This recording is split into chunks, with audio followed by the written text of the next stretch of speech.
everybody, it's time to LOL. Listen out loud, that is. It's time for Anime Jam Session with DJ Ranma S, Mako-chan, and Ari Rockefeller.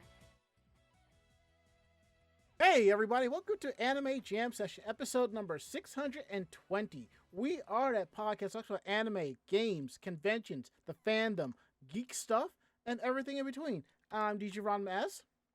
I'm Ari Rockefeller. And I am Mako-chan. And how is everybody doing tonight?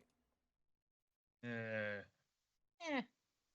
About the same. I'm still, like, quote-unquote, icing my knee, but let's just say it's leaps and bounds better than last week. That's good to hear at least. Yeah, definitely. This Oh, podcast has shit. been a production of Anime Jam Session and Oh. DJ Good night, everybody. That's it for the show. No See you fanboys all and next fangirls week. were- Good night, everybody. Nice to see you're on top of everything, dude. I am never on top of anything. I mean, Yeah, Yosh. considering your show roll still says see you next week. Oh, there it goes. Yeah, and And- I know.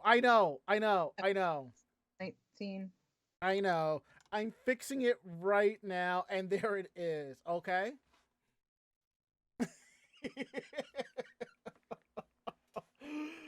Oh, God. See, I got in late because the trains were kind of fucked, and I left late taking care of things. So I'm like, well, let me put in a new audio track, and I'm putting everything together, and I'm just like, oh, I forgot to do that. while I'm trying to fix the rundown, I forget to stop VLC. Oh, man. Oh. Between this and the bullshit drama I've seen in the cosplay community today, and the What else is new? and the camaraderie in one of the other convention groups I've been, it's been a day. Well, I will say this. The cosplay drama has dropped severely because I think a lot of people started to grow the fuck up. I was going to say, it sounds like a slow day in the cosplay community. We're getting a drop in drama. Well, here it is. And then we'll get into our normal. In the early to mid 2000s, the elder cosplayers, or young stupid assholes like me, we join different groups, different factions, start slinging shade and running our mouths and all of that. And it would cause a lot of problems. I should know. Half of what I said came back and smacked me right in my face, which is true. So you have all of that, but you also got to understand, as we get older and we find better jobs and we find new friends and focus our energies, less fucks are given. There's other things to focus on. That's why a lot of the drama stuff kind of dropped down, because everybody's got other things to do. And in this most recent one, I'm just telling people, look, you're only hearing one side of the story. Why don't you go research and find out what the hell is going on and just let it be? It happened. All players that are involved are handling the situation and rectifying it alone and walk away. If you want to have beef with them, fine. Other than that, let it be. And the only reason why I'm saying anything is because I know the two people that are involved. I'm just like, look, just let them handle it. That's it. Let them handle it. Now, if this was a constant issue over and over, oh, by all means, get the rope and start dragging. But if shit happens and the main person involved apologizes and works on rectifying the situation, let them rectify the situation. I mean, what more can you do? Just let it be, Anywho, enough about that. Let's get the ball rolling tonight. We are live tonight, week of February 6th, 2024, right here on Twitch TV. We're here live Tuesdays from 9 to 10:30 p.m. Eastern. You can always find us here at Twitch TV/Anime Jam Session. We're also part of the Voice of Geeks Network at vognetwork.com. And as part of the VOG Network, they're also on Twitch. You can find them at Twitch TV/VOG Network. They kick things off on Sundays at 8 with the Bobby Blackwolf Show, followed by Orange Lounge Radio at 9. Unfortunately, there was no OLR this week due to the fact that Rob's power went out, and that means no internet, which those storms in California it's caused havoc at my job because the bulk of the support team is in California. And you have the New York office, the UK office, and other satellite offices that rely on the others. We had people calling. It was a hot mess. And I think it's still happening, so we'll know. Anywho, Ari, I think your camera froze. Did it? Yep, it froze. Oh, God damn it.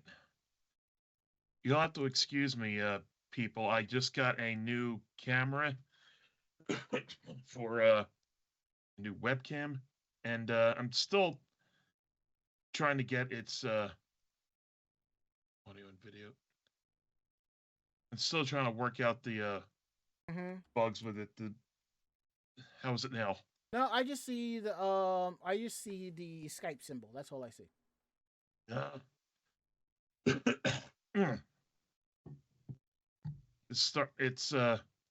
It has its own share of bugs. I think what happened was I was trying to fiddle with OBS in the background to try and like tweak some. And wouldn't you know it, Skype just decides to click the turn video off button on me. Well, I can see you right now. Okay, yeah, I'm seeing myself on Skype. Oh, there we go. Because the Elgato, I'll tell you about that when I get to the rest of my shtick. All right, that's all fine and dandy, you know. Now that we got that out the way, we're gonna go around the room with how was your week? How was your day? Ari, kick it off. So last week I ordered a brand new camera for my computer. It's an Elgato brand. Let me I ordered it off of Amazon. I gotta double check the pardon me. But yeah, I thought it would help with the some of my visual issues. Mm-hmm. And even though I'm very difficult to look at in general, but that's neither here nor there. It's the Elgato Facecam 1080p. Let me put it in the chat for y'all so you can look at it yourself, see what I'm working with. Mm-hmm. And well, it feels nice using. The only problem is that it has a camera hub, its own separate program that you have to use to fiddle around with the settings, and they don't always transfer over to whatever other program is using it. Like, no matter how much I'm trying to adjust the white balance on my Skype, like on this thing, yeah, it doesn't show up in Skype. What doesn't? Well, most people I know that have that stream on Twitch, they're either using a Logitech or they have a DSLR attached via HDMI to a capture card, or they're running it through a USB connection and making sure that the HDMI output is clean, through software or whatever. So, Or maybe it's just that I wouldn't look so washed out if I wore a shirt that wasn't bright white. So there's that. Well, that too. I mean, something to think about for next time. Well, we also have that issue at work because every 2 weeks we have like a new like a staff meeting in the office. And when I set up like the Zoom calls and all of that, we got like these 2 large black pieces of cardboard or whatever to put behind the chairs to kind of block out a lot of the brightness in the sunlight. But it still washes out because the camera is picking up so much white around it. So it's like if we can get the black backdrop large enough to cover the vision of the webcam, be a different story. Anyhow, I don't. Who knows if that works for me? But I have actually been streaming on Twitch a bunch. That's good. And where can people find you on Twitch? Twitch.tv/iRockefeller, just like my name in the chat. I was playing this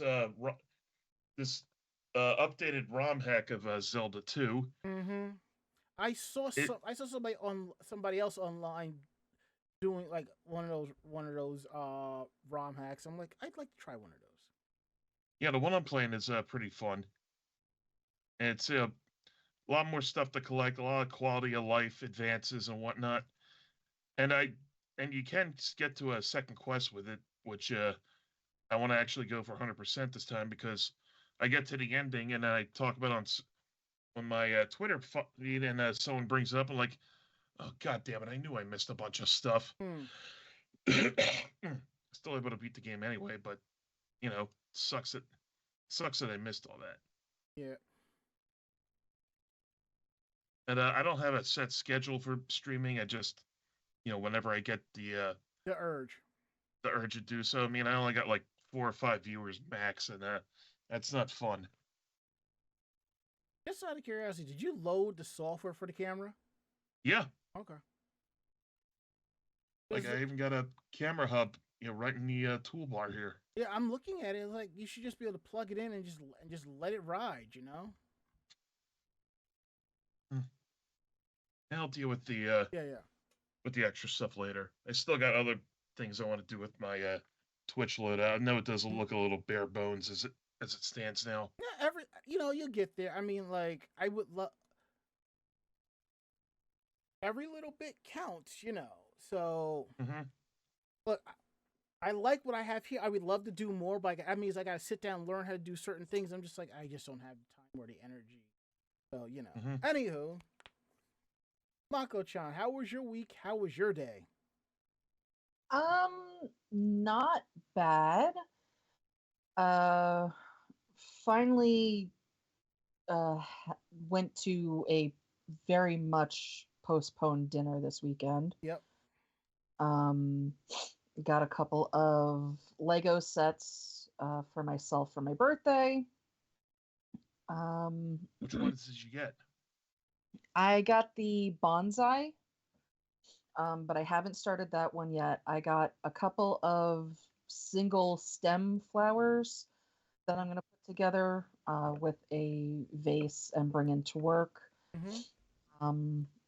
I But- ordered the English telephone booth, oh, that's cool. and since I spent $75 or more, it came with this little thing you can put together. Oh, that's cute. Only took me like 20 minutes to do it. I only had like 2 or 3 bags. Not that big a deal. But it's still fun. I gotta find a place to put it. Yeah, I was very surprised when I opened the flower stems because I got 2 packs, so I have 4 stems of sakura blossoms, and then I got 1 pack of water lily, calla lily, something like that. So I'll have 6 total flowers. But I was surprised when I opened up that pack for the sakura blossoms, and there were like 8 freaking bags in there. I'm just like, oh, okay, that's quite a bit. But yeah, so I'm not putting the bonsai together until I order the light set for it. I just haven't decided if I'm gonna order the set for the pink version or the green version. Oh yeah, that's right. Because people make third-party LED strips for some things, some of these builds. This one will light up. It lights up the base, and then it'll light up the flower, the flowers and leaves on top. It kind of makes it look like there are like fairies in it. Yeah. So I'm kind of excited by that. So I'll probably be ordering that shortly. But I know that needs to be integrated as you're putting things together. So I don't want to like open that and get started on it until I see what needs to be done. Other than that, today I was gifted a dozen donuts. And on top of that, I have half of a cake, and I have no idea how or when I'm gonna eat all of this shit. I still have half of a cookie from this weekend, Same. and I bought a cookie yesterday that I haven't even eaten yet. So I'm just like, all right. So there's a shit ton of baked goods in my house right now and nobody to eat them. Well, maybe you should put them out and have the residential deer come by. I'm not going to feed the deer a shit ton of chocolate and sugar. That just screams a crap ton of deer dead behind my house. Well, at least you'll have venison for dinner. Ha ha. Speaking of gifts, did you get a mail from me lately? I have not gotten anything from you since. The fuck again? Wait, stop, relax. You got it off of Amazon, correct? Me? No, I Yeah. ordered it directly from the retailer. All right, do you have a tracking number? Yeah. Check the tracking number. Double check the address and ping Mako if that's the correct address. That's all. Okay.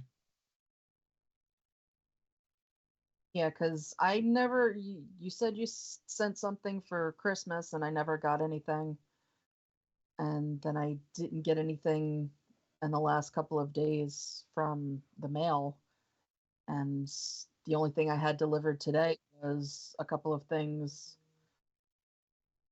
that should be a D and not a B. Well, if that's the case, your package is probably around the corner. It's probably what? Mako's package is probably at the house next door.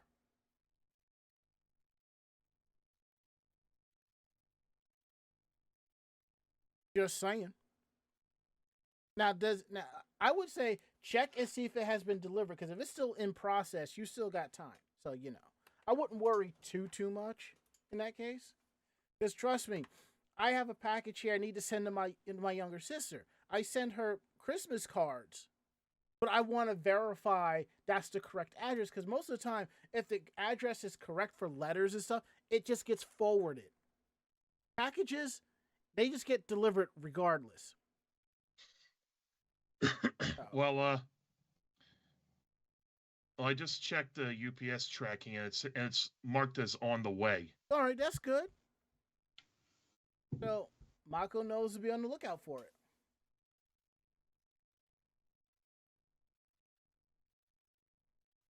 And generally, if they're smart, they know by the name or something like that. So Anyway. Mm-hmm. Yeah, well, the people in here aren't smart. Fair. You got me on that one. All right. So my weekend day has been the usual, and I haven't said it yet, but I am in the process of looking for a new place because stuff happened here. Nothing bad, but we're all in the process of finding a place. So looking forward to a new studio because it's gotten to where there is stuff behind me that I can't really put away. So I kind of need the newer space. The only thing that sucks is paying more in rent. So, because where I'm living here is literally dirt cheap. So, yeah, anywho, when that changes and all of that, y'all will know. As for other things, I actually was out to dinner this weekend with Mako-chan and some friends, and we all had a good time. And I realized that crumble cookies suck balls. I mean, I'm sitting there eating a snickerdoodle, and I'm just like, wait, why do I taste dough while I'm eating this? What the hell? And it seems that the cookie wasn't fully baked, as opposed to being half baked. Yeah, unfortunately, that is a very often held thing for crumble. So when I got home, I actually took the cookies out, threw them in the air fryer to bake for another 5 minutes. I tell you this right now, coming out the oven soft like that was delicious, but I could still taste like it's not done. So just like, you know what? It is what it is. I will stick with insomnia cookies. That's what I'm going to do. Yeah, that's why when I get crumble, I just tend to get the chocolate ones Mm-hmm. because that gooiness makes it like more brownie like, Mm-hmm. so it makes it at least taste edible. Fair. And also, here's the thing: how are you out of chocolate chip cookies? You know. That's Well, I They're mean, popular. They're simple. yeah, yeah, but kind of go at the end of the night. I suppose. So, and I did on the way home. I found out. I realized I left my work phone at Mako's, and she sent it to me. Just so you know, it's still sitting on the shelf in the post office by you. What? It hasn't moved. It should have gone out today. I will double check right now because I've been checking it because it says ETA is supposed to be Thursday. I'm just like, Well, by the time I got there, even though it's a hub, mm-hmm, everything's still done by 5 o'clock. right, So I got there almost as they closed, which is 6. mm-hmm. So it would not have been released to actually go out until either really early this morning, but more than likely 5 o'clock today. Well, as of right now, it's according to the tracker, it's still at the hub. If it's on its way to me, they haven't scanned the package. Mm. Um, and the sad part is there's nobody for me to yell at over this. But it's okay because I actually have an iPad at work with my authenticator so I can get into my admin consoles. Thank God for that. I end up putting Slack on the work phone. And I'm just like, oh boy, yummy stuff.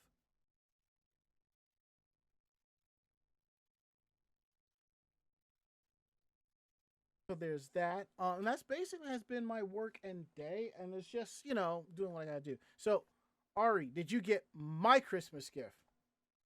Yes, I did. Yeah. And Was- and to connect back, I mailed it out. It came back to me because I forgot the apartment number. And I'm just like, are you serious? But, Anywho, enough about that. We're going to get into our next portion of the show, which is housekeeping. We'll let you know some background information and so forth. Don't forget, episodes of Anime Jam Session are available on our YouTube page at youtube.com/Anime Jam Session. Just click on playlists, podcasts, and all the episodes are there. Episodes are available Thursdays at 12 noon Eastern Time. Perfect if you want to catch some episodes that are not available on our Twitch feed. And Cedar Beery says the USPS has been nutty recently. My monthly wool package was delayed by a week last month, as were the store's packages for everyone. And it's coming out of somewhere near Houston.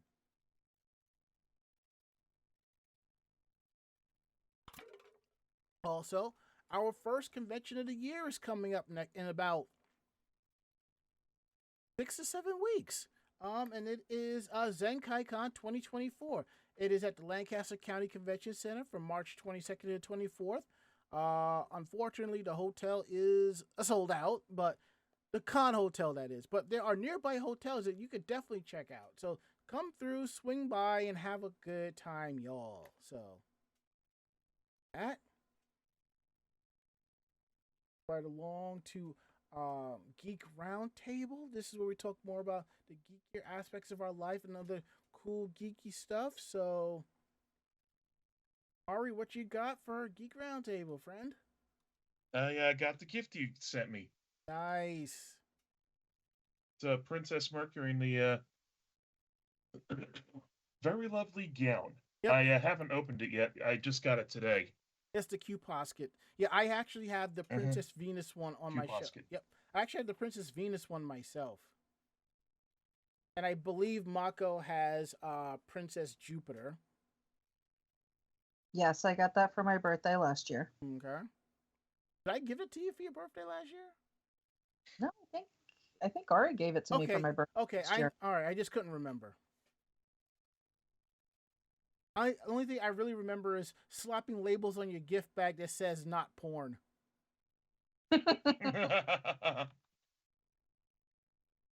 or said "this is definitely not porn."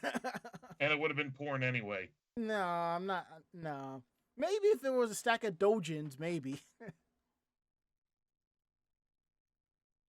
All right. All right, Mako. I see you got a couple of Pokemons there.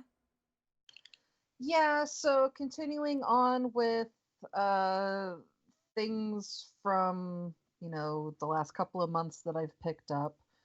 I was gifted Espeon for Christmas and decided that I needed to get its little other half, I guess, and got myself Umbreon. Umbreon is my favorite of the evolutions. So now I think I've got 5 of the set and need to go and find the others so that I have my entire evolution collection. Congratulations. Yeah, we won't go into, how many pop figures I've purchased for myself since Christmas, including this one. We'll just, keep that on the down low.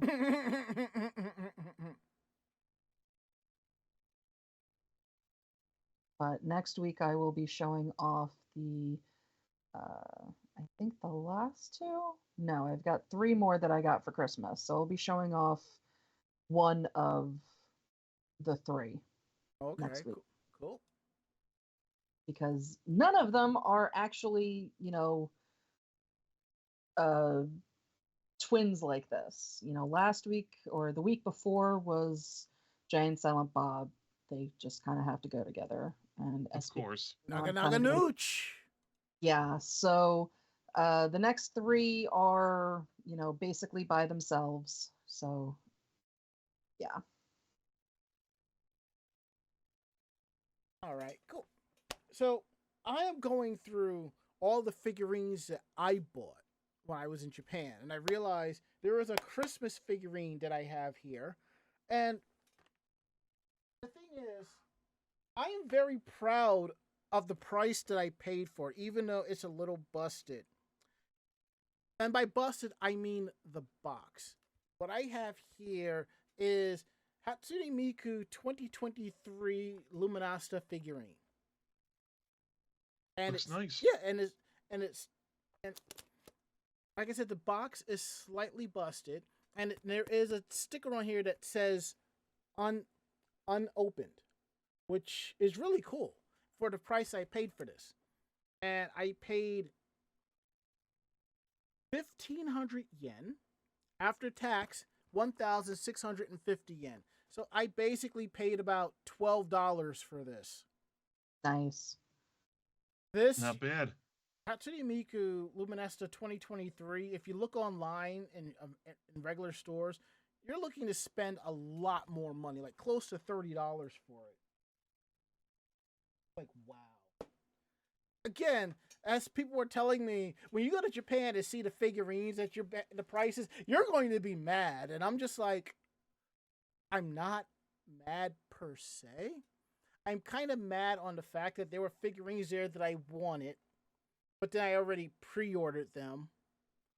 There were 2 that I bought that I already pre-ordered, so I was like, well, I'm just going to give them away as gifts. Which reminds me, I have boxes. I need to put a couple of them in and send them on their merry little ways. So now that we get that out the way, we are going to get into tonight's stories. See, we're going to kick things off with did I not tell me I didn't? Oh, I forgot to update the rundown. Well, shit. Oops. Yeah. If it's not one thing, it's something else. So what we're going to do, I am going to go ahead and update run down, which explains why it was already set like towards the run of the end of the show. Mako is going to talk about Ghost in the Shell and the Laughing Man while I fix this. That was last week's thing. Wait, hold on. You know what? I'm on the wrong outline because I went to compare. So, you mind taking your article and running it first? All right, so Most popular I'll do my... the most popular manga app. Okay. Yeah, so 2023's most popular manga app made 675 million, and it wasn't Manga Plus or Shonen Jump. Mm-hmm. Which, surprise, surprise. Yeah, so the Korea Economic Daily, the KED, reports that the Japanese manga app Picoma surpassed 100 billion yen in 2023, which is about $675.2 million in sales made through the app. According to Picoma's owners, Keiko Corporation, this is the first time a digital manga or comics service platform has ever exceeded this milestone. Ooh. Data from the market analysis firm Data.ai added that this transaction total placed Picoma as the 17th best app worldwide in terms of transaction volume and excluding games as the 7th. Only TikTok, YouTube, Disney Plus, Tinder, Google One, and HBO Max made more. Following the announcement, Picoma's CEO, Kim Jae-young, said, "We will do our utmost to further develop the global comic industry by connecting users with more content for their enjoyment and laughter. Some of the biggest challenges for official webcomic providers are piracy and the global demand for quick translations." Keiko has taken numerous steps in recent weeks to combat the latter, including the aggressive pursuit of one of the most popular manga reading apps, Tachiyomi. The app recently suspended all development, and this follows the closure of another site after Keiko reported it had identified its owners in December. Meanwhile, Manga Plus has acted to ensure that its mainline manga in Japan can be accessed by foreign readers as quickly as possible via simulpubs. So, yeah, it looks like being able to get out there and read that manga is freaking popular as hell. Give me a second here. I'm trying to fix everything, and somehow I broke the site on the back end. I'm probably going to hear it from Bobby Blackwolf now. Oh, at least I know what's causing the site to break, so let me fix that real quick. Oh, there you go. That's fixed. Let's go ahead and fix that. It evidently didn't like certain apostrophes, so I'm like, Jesus. Anywho. Antsy little thing. Oh, yeah. What can you do? So, Ari, tell us about this streaming site that's on a government watch list. Well, but we're on Twitch.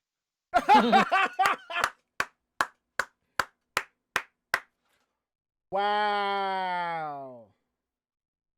Anyway, a major anime website has made the U.S. government's Office of the United States Trade Representative watch list for quote-unquote substantial copyright piracy.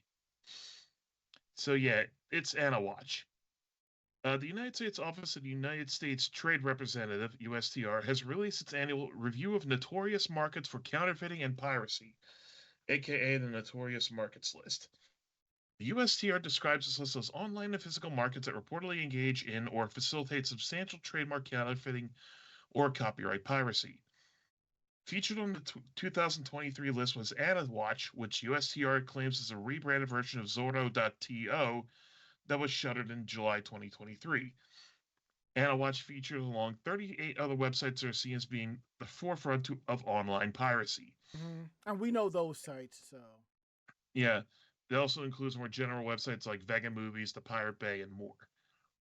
USTR adds that Anawatch's operators are suspected of operating out of Vietnam, making use of reverse proxy services to hide the location of its servers.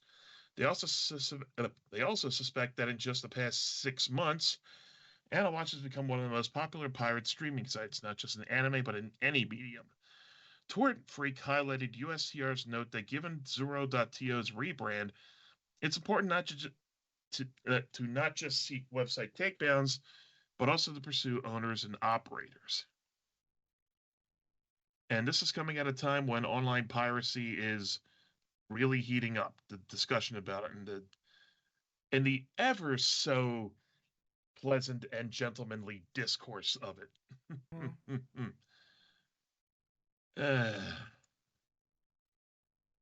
I'm looking at the site now, and we have these options to watch streaming anime. But what makes them so popular because it's free. Nobody wants to pay their dues.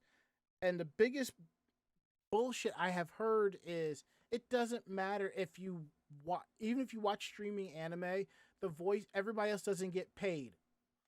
Okay, look. From Japan to everybody gets paid when you watch streaming anime. Yes, the voice actors don't get residuals off the streams, but they get paid for their work. So you watching should get paid residuals off the streams. Yeah, yes, and they should. And they really should. Now, if they're doing it on Netflix, I believe, or Hulu, then you do get residuals. Crunchyroll, Information, not so much. So, and then there are people out there like you can give them access to your account, but they'll still bootleg because it's what they want to do.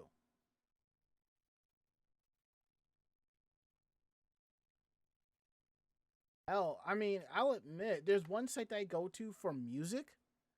I have to run that site through a VPN in order to access it because Verizon has it blocked. Interesting. I know. But, you know, it is what it is. All right, moving right along here. We're going to talk about my article, which is about Konami. Their anime studio is releasing a Yu-Gi-Oh! Anniversary video. Not something I was expecting to hear. So, it seems that iconic game developer Konami is launching its own anime production studio. And its initial release will be paying tribute to their classic series Yu-Gi-Oh! Because Konami is the one that handles the cards and all of that and so forth. Named Konami Animation, the studio will handle projects related to various IPs that they own, which it does include Yu-Gi-Oh! And they're going to launch it with a 25th anniversary animation for the franchise. This is one of the properties that Konami Animation will handle, which much of the company's experience with video games being transferred into the animation industry. Well, maybe we'll get a better Gambare Gomon anime now. That'd be nice. Or even a Twinbee anime. That'd be kind of cool. It's going to be called Yu-Gi-Oh! Card Game The Chronicles. It is a short film that celebrates the 25th anniversaries of the Duel Monsters card game. Which is, I bet you that's something everybody forgot. That's the name of the actual card game. It's not called Yu-Gi-Oh! It's Duel Monsters. In this short, various monsters from the cards can be seen, with Dark Magician and Dark Magician Girl initially being the most prominent. Most notably, Dark Magician's color palette most resembles his typical appearance from the series manga. There's also a section involving Divine Arsenal AA Zeus that has been noted as reminiscent of Konami's franchise Zone of the Enders. Oh, I know people will be screaming if there is a new Zone of the Enders anime. Along with the projects based on the franchises that the company owns, Konami Animation will also work on the other productions. We don't know what these prospects will be, or if there'll be a new Yu-Gi-Oh! Adaptation from the studio. While this special Yu-Gi-Oh! Card Game The Chronicles is made in honor of the card game that's become synonymous with the franchise. The property as a whole is older, having started in 1996. Wow. 2 years, Yu-Gi-Oh! Will be celebrating its 30th anniversary. Konami has produced many of the Yu-Gi-Oh! Video games throughout the years, with the franchise being one of the most few properties that the company still makes games for. After 4Kids Entertainment filed for bankruptcy, the distribution rights to the Yu-Gi-Oh! Anime were sold to Konami, which is kind of odd. But the company also handles the trading card game, which basically means they're directly involved with every form of the said franchise. So it makes sense for the first project for Konami Animation to involve this epic series. Toei Animation, Gallop, and Bridge were the studios behind the previous Yu-Gi-Oh! Anime, with the latter being handled the current series, Yu-Gi-Oh! Go Rush. It's possible that Konami Animation will be in charge of all future anime for the franchise, and the studio's announcement has some fans hoping for either a remake of the classic anime or a series that expands upon the card game lore. Such a project may be a first of the major anime created by the former video game giant's new animation department. Sounds interesting. I would like to know more about the game lore. It's like you can see kids playing Yu-Gi-Oh, and it's like you see the other kids playing, and they take the card. You learn more about the card because it's like the storyline or something. That could be. Well, some cool. of the art, like some of the scenes and some of the card art, they do have a continuity to them. Mm-hmm. But aside from that, you're mostly following. If you're going by the anime, at least you're following what the duelists are going with. But you know, I got into Magic more than a Yu-Gi-Oh! Trading card game, so that's how things went. No. So I'm not as keen on it as other things are. Same. As other ones, yeah. And I totally get that. It's like I kind of feel like as if Yu-Gi-Oh! / Duel Monsters was loosely based off of Magic the Gathering. I mean, as in its card engine of how you play the game, kind of sort. It's a little more complicated than that. I kind of figured, but it's from what I can kind of see. And like, don't forget the game Duel Masters, which is basically Magic on speed. Okay. Yeah, but nobody cares about Duel Masters. It didn't last that long anyway, so. Nope. I actually saw a new card smell cologne floating around on Facebook. Oh boy. Bring that to cons and sell it. And as Orange Wright says, I watched that Yu-Gi-Oh! Short. It's pretty neat. Definitely a great showing of what they can do. And Cedar Beery says, Duel Masters was so fun, though. It was. It was. I bought a deck, and it didn't last long.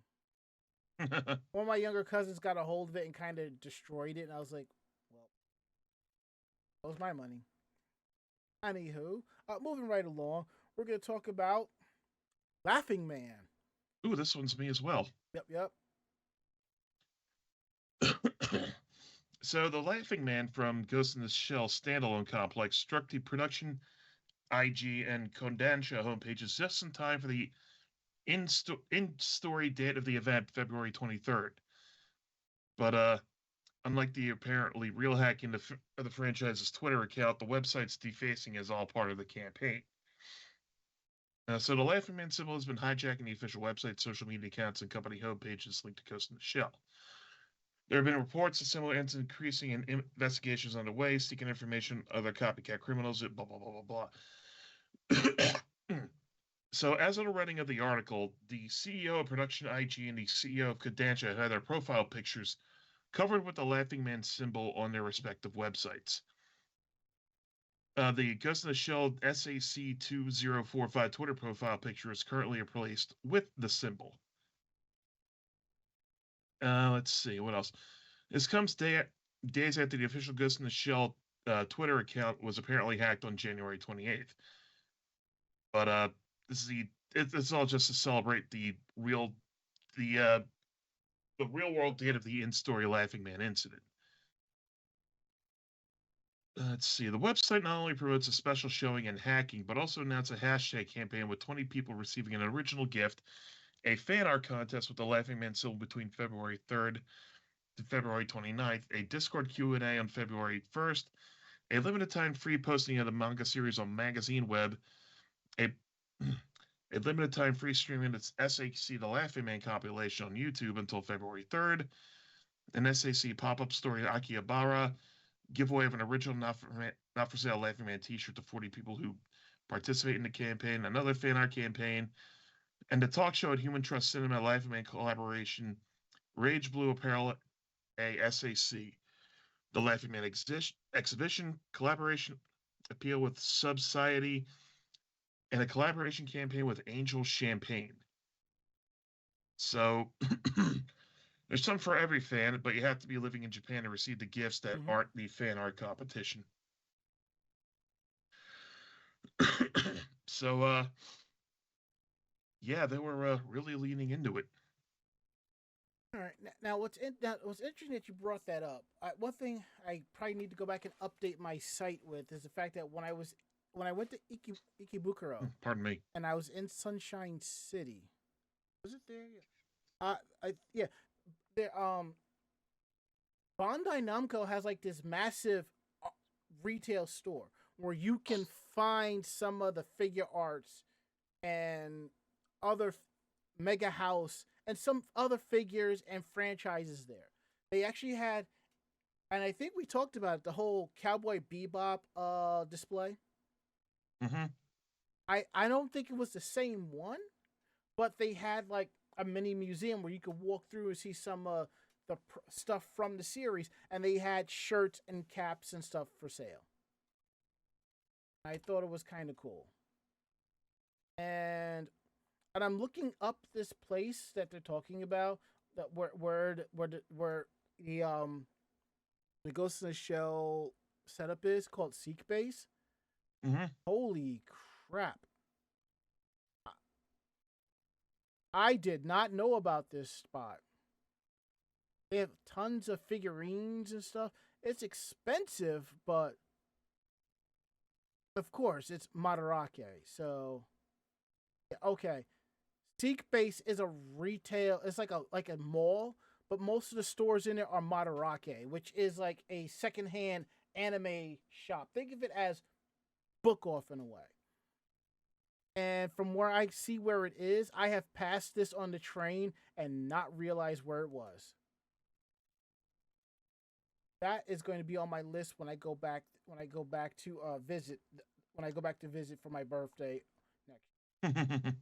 I'm actually, what's interesting is the hotel I stayed at there, if I book for this year, it's like $57 a night. And I'm just saying, for what I paid and being in that room, it was good. It was good. I couldn't complain. So hold on. I'm going to do a quick mapping and see how far it is. If it'll actually, there it is.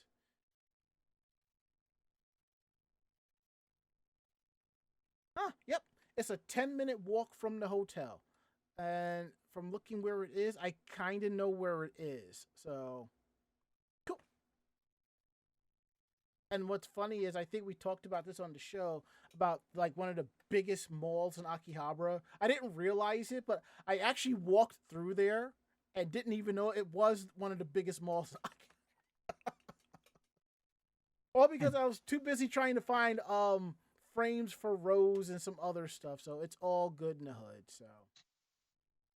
All right, I have to get out of here for the night, guys. All right, dude. Just one last thing before I go.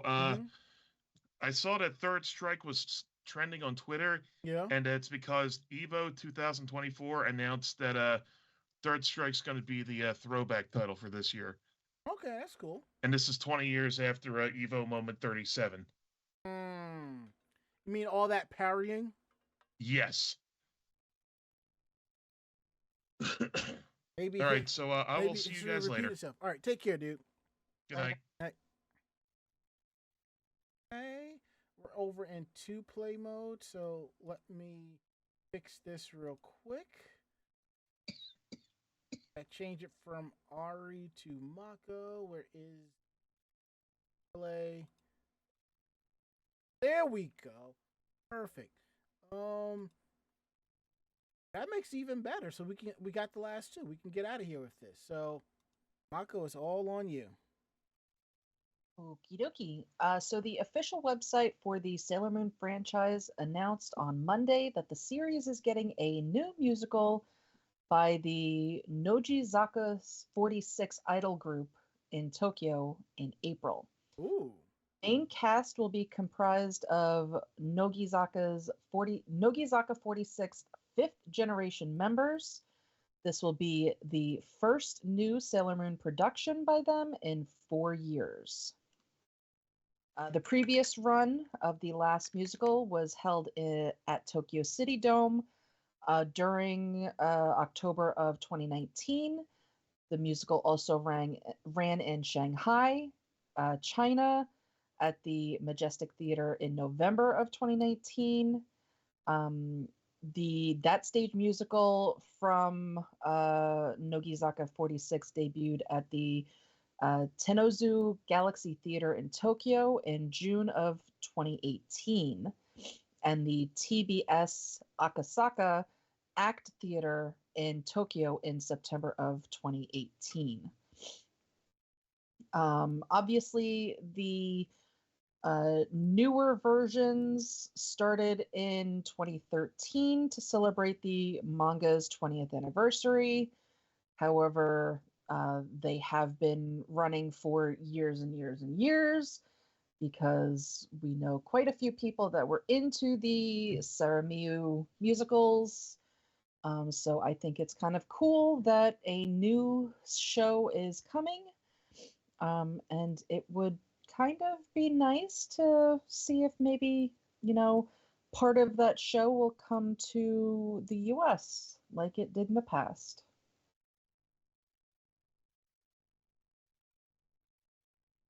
Because the one that we saw in New York City was not the full show. Oh, I know.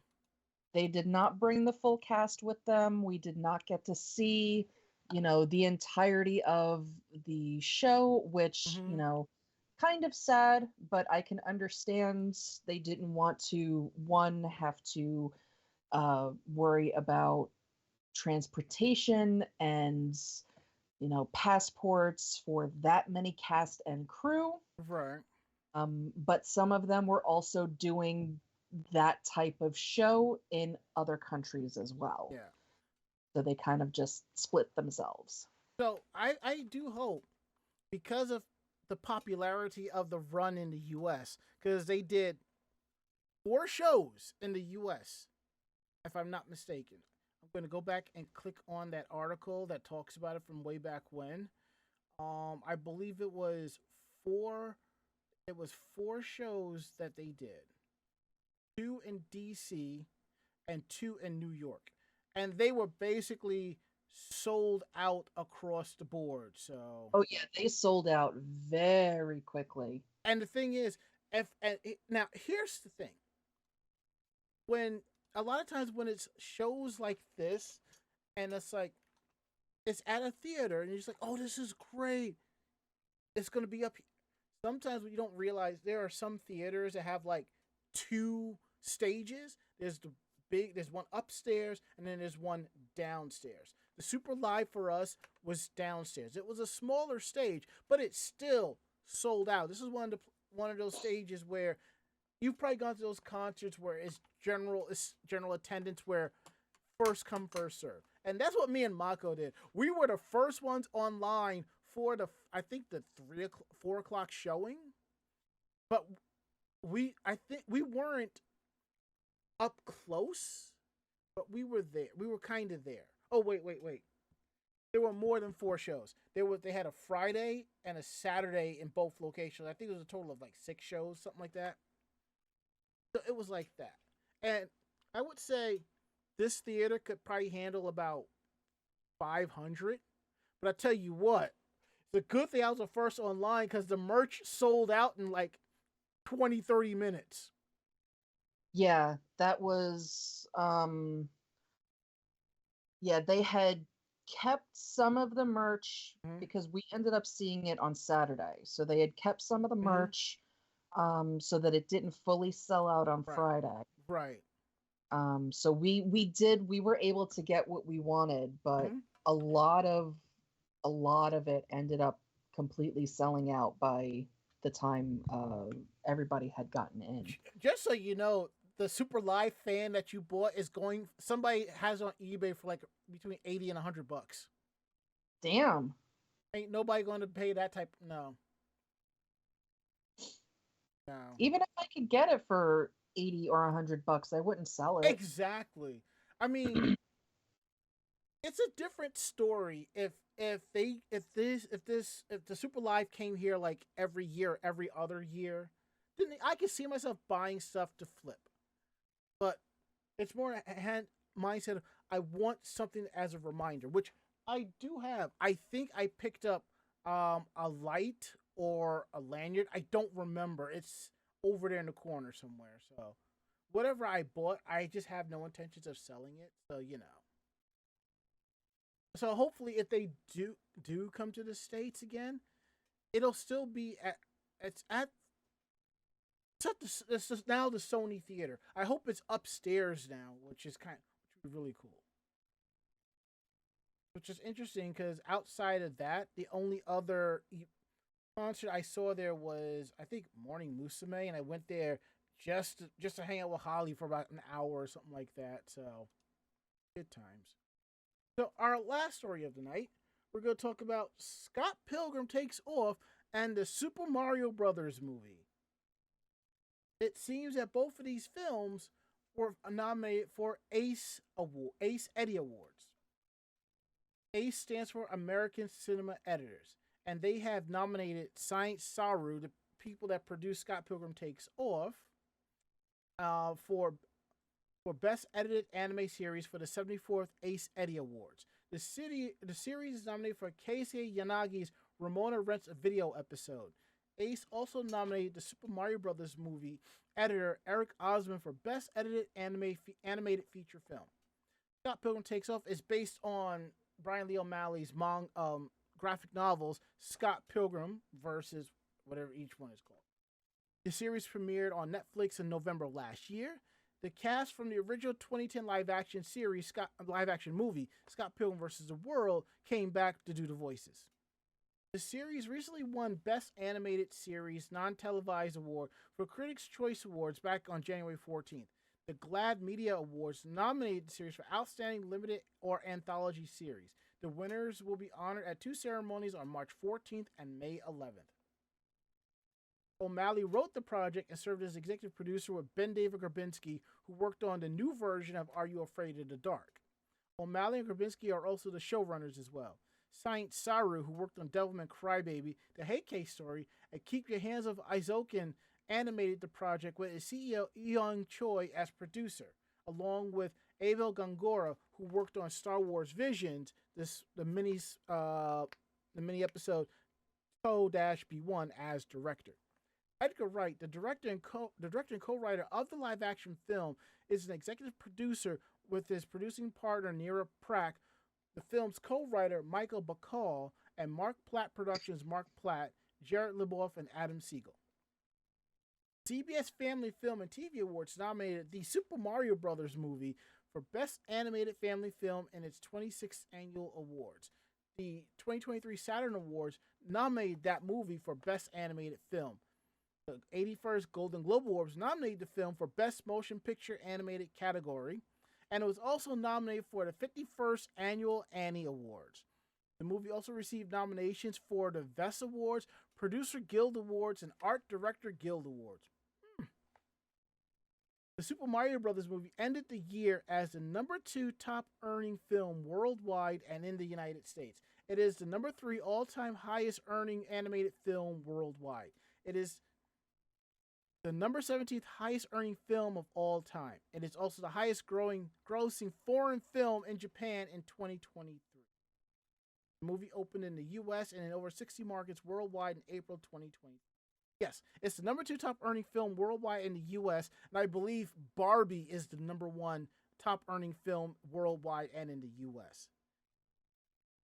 because it did hit over $1 billion, and I thought that was pretty cool. All right.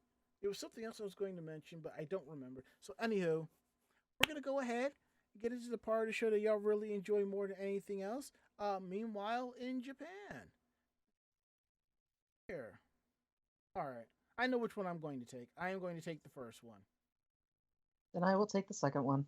I had a feeling. All right. Let's see. Did it set up? All right. So, first thing we're going to talk about now is Sega's successor arcade. As it was mentioned last year, Sega kind of sort of got out of the arcade business. Basically, this whole time there was another company running their arcades, but they were just paying. Sega was just paying for the licensing to have their name up there. So that name came down, and another name came up called Gigo, Gigo, and I saw them all over Akihabara. I saw a couple of them in Osaka and Kyoto. It was really cool. Think of it as a rival to Round 1 in a way. But as the story goes, no one was entirely sure what to expect when Sega left the arcade management industry in Japan. After decades of running some of the highest profile game centers in the country, Sega called it quits and sold off its remaining assets to Genda Gigo Entertainment, who later scrubbed Sega's name from the facilities, which makes sense. But 2 years since the handover, any initial fears of Genda Gigo liquidating the assets for some quick cash have been misplaced. The company looks to be committed to making a go at keeping arcades viable in Japan, and their latest plan to do so includes adding a bar that serves regional craft beers. Oh my. Kokono Susukino is an entertainment center attached to the Susukino station in downtown Sapporo. Though the center opened in November, it wasn't until the end of January that Gigo moved in with its new Kokono Susukino arcade. There is a sign there that says, "Let's play a game over beer," with the unorthodox syntax more likely a result of English proficiency levels in Japan than grammar getting lax after a few cold ones. In any case, the menu isn't made up of the typical Asahi Kirin Sapporo that you would find in any Japanese convenience store or supermarket.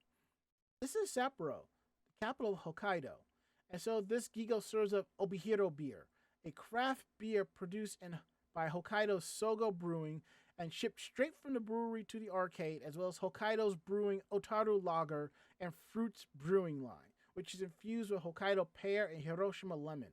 Ooh, that sounds tasty.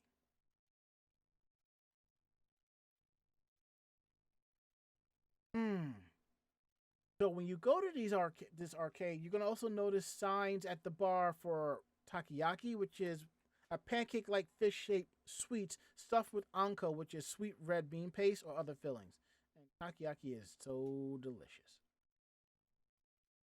So what happened was, when Gigo acquired Sega's arcade business, they also acquired the Sega Taiyaki part of it. Did I say takoyaki? I meant to say taiyaki. I'm sorry. You might be familiar with Sega Taiyaki from their appearances in Yakuza Like a Dragon franchise, where they're a health restoring item, and rest assured that through the real world version won't heal injuries, it is delicious enough to fill your heart with joy. By nature being produced by Yokohama's regional Kurokan chain of taiyaki takeout shops.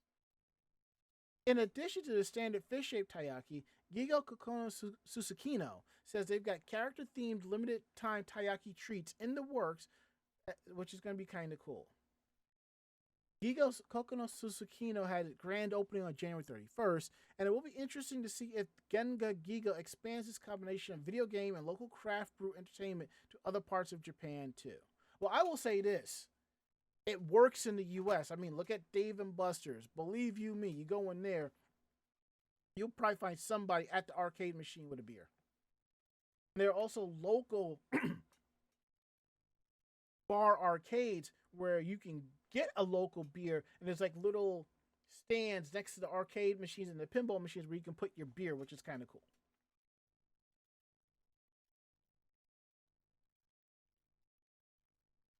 All right, Maka. I just What did you what? I found a Facebook of a guy that is just does random photoshops. Mm-hmm. So he did a Photoshop of the Golden Girls. Oh. He photoshopped Dave Grohl's face on all of the Golden Girls. I kind of want to say. It says, "Thank you for being my hero." Okay, for a second, I'm like, I thought I saw that, but no, that one I did not see. I'm sharing it. Of course you are. Oh my god. And then he's got one for Golden Eye, Oh boy. Growling Pains. Horton hears a foo. Grolum. Goldfinger.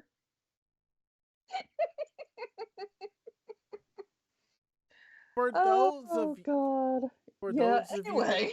for those of you who don't know, Mako-chan is a big fan of Foo Fighters.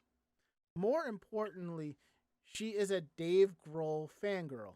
I love Dave Grohl. See?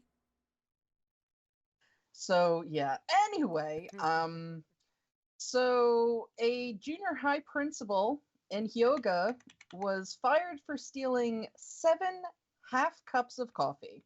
What? So for those that are unfamiliar with it, Japan has a selection of goods in their convenience stores which can be purchased and are dispensed from a self-serve machine once you get the cup. All right, before we continue, I kind of have a little video of that. I was on the train going to Takayama. No, I was going to Hakone, and I wanted a coffee. There was a machine there, and I put in, I think, 100 yen or 150 yen. It spits out the cup. It makes all the coffee and everything, milk, cream, all that. It was actually pretty good. Please continue.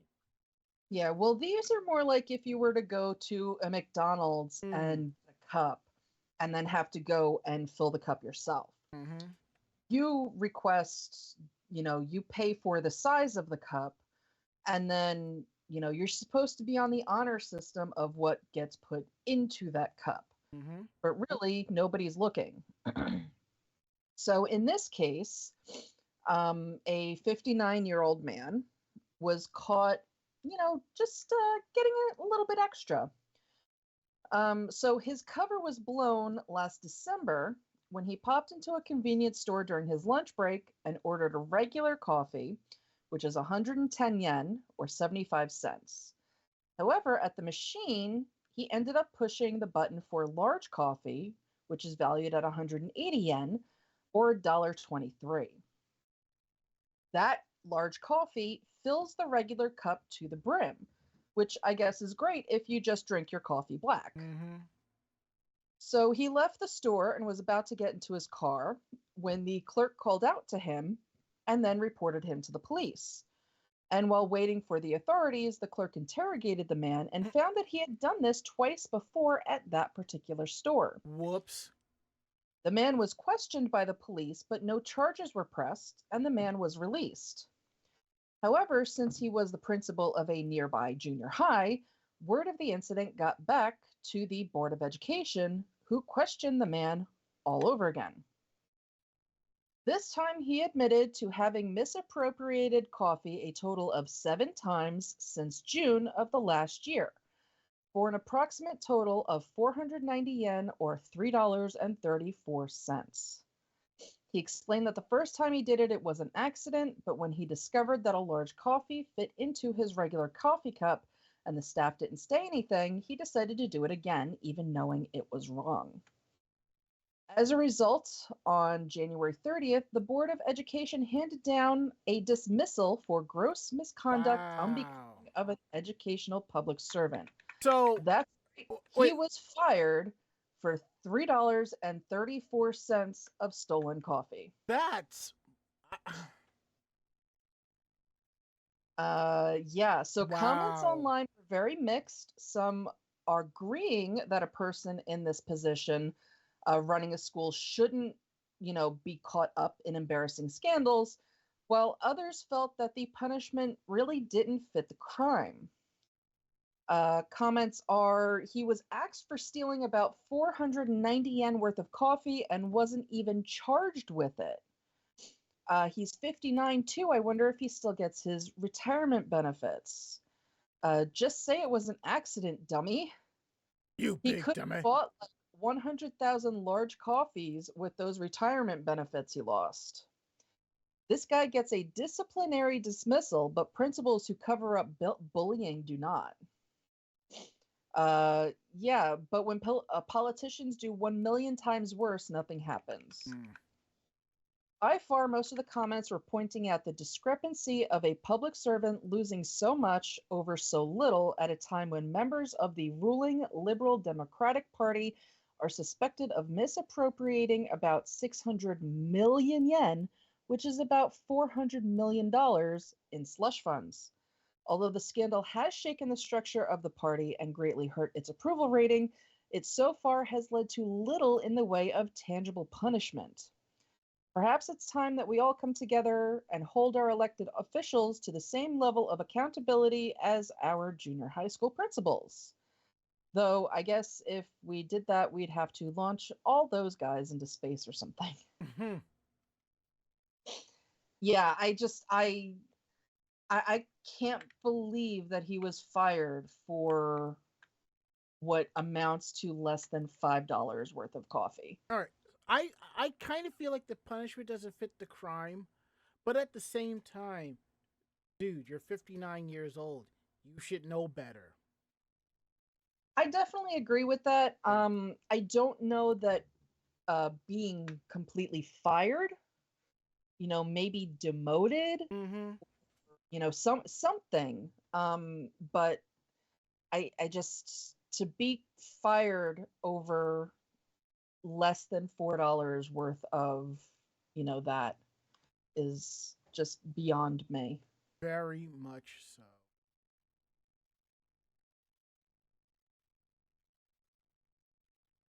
And on that note, I think it's time we go ahead and wrap up the show. And I think I went back one too many. There we go. There we go. Oh, let me cue this up. Well, if you like tonight's show, tell a friend. They in turn will tell another friend, and so on and so forth. We're independent bloggers, independent podcasters. We do this for the fun of it. So what we like and don't like, we're going to tell you straight up. If you have any questions about the show, drop us a line at podcast@animejamsession.com. Again, that is podcast@animejamsession.com. We're here to believe you. Don't forget to check out our website at animejamsession.com, where you'll not just find our weekly podcast, you'll also find cosplay tips and tricks, cosplay interviews, anime reviews, editorials, links to our social media pages of convention and cosplay coverage, and so much more, all at animejamsession.com. And just so you know, you don't have to always keep going to the site for the weekly podcast. You can subscribe. You can find Anime Jam Session at Anchor FM, iHeartRadio, Spotify, TuneIn Radio, Apple Podcasts, or wherever you get your podcasts from. All episodes are available, so take a listen to some new stuff and older stuff. We really appreciate that. And what's cool is some of these apps have the ability for you to leave a review, so leave us a review. We'd like to know what you think of the show. And while you're here, don't forget to check out our tip jar down below. It's links to our Stream Elements, Streamlabs, and Ko-Fi. If you want to just throw us straight cash, we appreciate that. Or if you want, you can throw some bits towards us. You can cheer us on with that. Or you can sub to the channel and give out a gift sub. We really appreciate all of that. It's every little bit that counts. So there you go. Let's see, our social media pages, YouTube, Twitter, and Facebook. It's all Anime Jam Session. Follow us on those so you know when we're going live, when we have articles up, or anything new, and so forth. And to all of you who follow us on our social media pages, thank you so much. We couldn't do the show without you. So now we're going to go around the room. Last words, Mako. I am kind of excited for this weekend because we're going to be starting back up on the bar area. Nice. My last words is I'm actually going to have a social life, hanging out with a friend. We're going to hit up a couple of bars and have a good time. So there's it, and that's that. That is it. End of list. We'll be back next week with a brand new episode. Mako will be here. I will be here. Ari will be here. Hopefully, Barry will be here. Will you be here? We hope you are. So that's how we're going to roll around here. So I think it's time to pack it up and get going. So last words, Mako-chan. Nah. My last words, leftover dinner. Well, this is it. We're getting out of here. So I'm Ranma. And I am Mako-chan. Great fight. Great night. See you next week. Good night. Say goodnight, Mako-chan. Good night, Mako-chan. Perfect. Awesome. We're out of here. See you all next week.